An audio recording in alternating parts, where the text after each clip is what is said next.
रोज़ हज़रत इब्राहीम अलैहिस्सलाम ने अपने बेटे हज़रत इस्माइल अलैहिस्सलाम और उनकी माँ हज़रत हाजरा को एक अलग ऊँट पर सवार किया और ख़ुद दूसरे ऊँट पर बैठ गए और आप इन्हें लेकर एक नामालूम मुकाम की तरफ चल पड़े। आखिर कई रोज़ के तवील सफ़र के बाद वो एक जगह आकर रुक गए जहाँ मैदान और खुश्क पहाड़ों के सिवा कुछ भी नहीं था। हज़रत इब्राहीम अलैहिस्सलाम कुछ खजूरें और एक मुश्क में पानी रखकर इनके पास से रवाना होने लगे। हज़रत हाजरा ने फरियाद की कि ए अल्लाह के नबी, इस सुनसान जगह पर आप हमें बेयारो मददगार छोड़कर कहाँ जा रहे हैं? कई बार हज़रत हाजरा ने आपको पुकारा मगर आपने कोई जवाब नहीं दिया। आखिर में हाजरा ने सवाल किया कि आप इतना फरमा दीजिए कि आपने अपनी मर्जी से हमें यहाँ लाकर छोड़ा है या अल्लाह ताला के हुक्म से आपने ऐसा किया है? तो हज़रत इब्राहीम अलैहिस्सलाम ने फरमाया कि ए हाजरा, मैंने जो कुछ किया है वो अल्लाह ताला के हुक्म से किया है।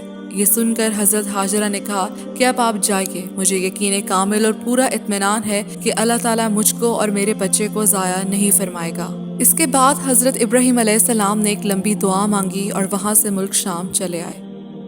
चंद दिनों में खजूरें और पानी खत्म हो जाने पर हज़रत हाजरा पर भूख प्यास का गलबा हुआ और इनके सीने में दूध खुश्क हो गया और बच्चा भूख और प्यास से तड़पने लगा। हज़रत हाजरा ने पानी की तलाश में 7 चक्कर सफ़ा और मरवा की दोनों पहाड़ियों का लगाया मगर पानी का कोई सुराग दूर दूर तक नहीं मिला। यहाँ तक कि हज़रत इस्माइल अलैहिस्सलाम प्यास की शिद्दत से एड़ियाँ पटक कर रो रहे थे कि हज़रत जिब्राइल अलैहिस्सलाम ने अल्लाह ताला के हुक्म से आपकी एड़ियों के पास ज़मीन पर अपना पर मारकर एक चश्मा जारी कर दिया। चुनाचे यही जमजम का पानी पीकर हज़रत हाजरा और हज़रत इस्माइल अलैहिस्सलाम जिंदा रहे। फिर एक अरसे बाद कबीला जुरहम के कुछ लोग अपनी बकरियों को चराते हुए इस मैदान में आए और पानी का चश्मा देखकर हज़रत हाजरा की इजाज़त से यहाँ आबाद हो गए।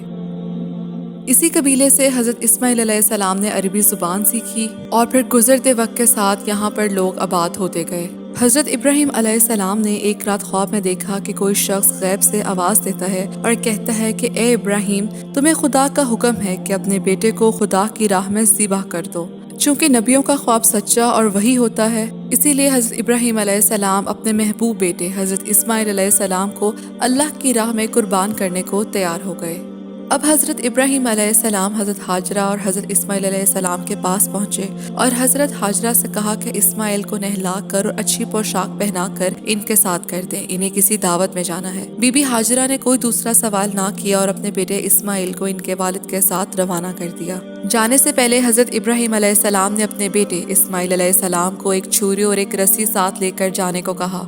इसी मौके पर शैतान एक बुजुर्ग के रूप में हज़रत इस्माइल अलैहिस्सलाम के पास पहुंच गया और कहने लगा कि ए इस्माइल, क्या तू जानता है कि तेरा बाप तुझे कहाँ लिए जा रहा है? इस्माइल अलैहिस्सलाम ने जवाब दिया कि वो मुझे दावत पर लेकर जा रहे हैं। तो शैतान ने कहा कि नहीं, वो तुम्हें अल्लाह के नाम पर ज़िबा करने की गर्ज से लेकर जा रहे हैं। शैतान का ख्याल था कि इस बात से मुतासिर होकर इस्माइल अपने बाप के साथ जाने से इनकार कर देंगे, मगर इस्माइल अलैहिस्सलाम ने कहा कि अगर वाकई ऐसा है तो ये मेरी खुशकिस्मती होगी कि अगर मैं अल्लाह की राह में कुर्बान हो जाऊं, तो इससे बड़ी सादत क्या होगी। ये जवाब सुनकर शैतान अपना समूह लेकर चल दिया। फिर रास्ते में हज़रत इस्माइल अलैहिस्सलाम ने पूछा, अब्बा जान, आप मुझे कहाँ लिए जा रहे हैं? हज़रत इब्राहीम अलैहिस्सलाम ने कहा कि मेरे अजीज़, मुझे ख्वाब में इशारा हुआ है कि मैं तुम्हें अल्लाह की राह में कुर्बान कर दूं।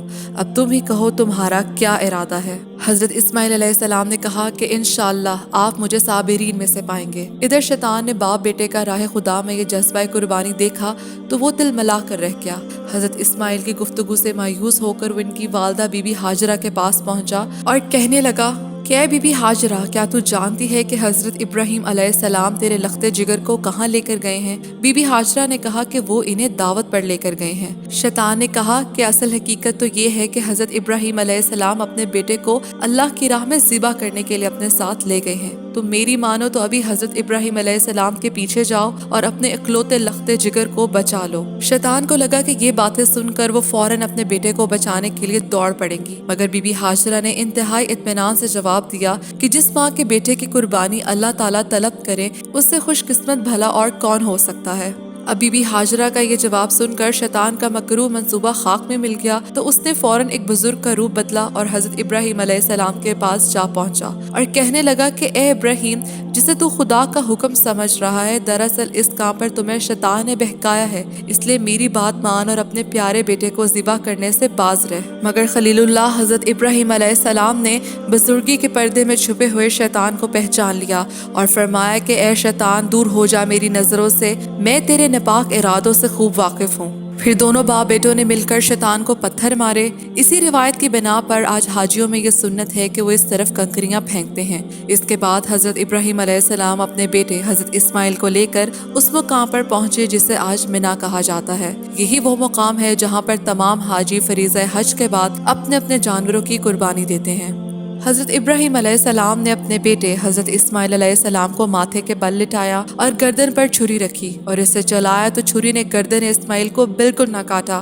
آپ نے زور سے چھری چلائی تو غیب سے ندا آئی کہ اے ابراہیم، جب تک ہمارا حکم نہ ہو یہ چھری نہیں چل سکتی۔ پھر آواز آئی کہ اے ابراہیم، آپ حکم الہی کی تکمیل کر چکے ہیں اور اس سخت امتحان میں پورے اترے ہیں، بے شک آپ نے اپنا خواب سچا کر دیا۔ اکثر کتب میں لکھا ہے کہ اس وقت اللہ تعالیٰ نے ایک سفید دمبے کو زمین پر بھیجا، جس کے بارے میں کتابوں میں لکھا ہے کہ یہ 40 سال تک جنت میں چرتا رہا۔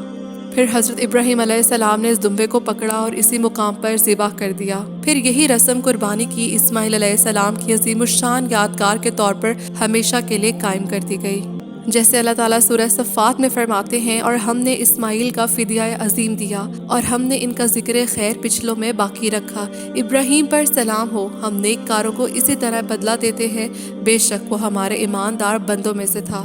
آج جو لوگ اللہ کی راہ میں ایک بکرا دینے میں بھی 1000 بہانے بناتے ہیں، حجت کرتے ہیں، ان لوگوں کو اس واقعے پر غور کرنا چاہیے کہ اللہ والے، اللہ سے محبت رکھنے والے، اللہ کے لیے سب کچھ قربان کرنے پر تیار ہو جاتے ہیں، حتیٰ کہ اولاد بھی۔ میری کسی بات میں بھی کوئی کمی بیشی رہ گئی ہو تو میں معذرت چاہتی ہوں۔ اگلی ویڈیو تک کے لیے اللہ حافظ۔